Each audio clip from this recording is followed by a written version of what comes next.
recent Seth Godin blog, and he talked about expertise having value.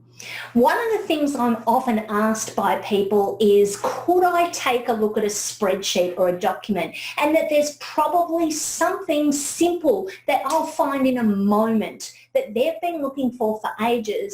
They'll often tell me that they've been Googling looking for the answer, and they've come to me because they can't find the answer on Google.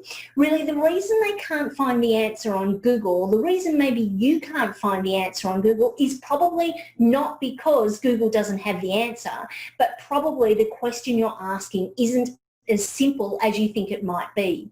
If you really want an answer to something and you can't find it on Google, consider it a note that perhaps what you're after isn't as easy to fix as you think it is, and might require a bit more investment of your time and potentially your money in order to fast track the result you need to get to where you go. One of my mentors once said to me, "You can never make more time, but you could always make another dollar." Thanks, Alan Weiss. You can never make more time, but you can always make another dollar. So if I had the choice between freeing up my time or wasting my time finding an answer or looking for an answer on something like Google versus paying an expert who can fast track and give me an answer, I know which one I'd rather choose. What would you choose?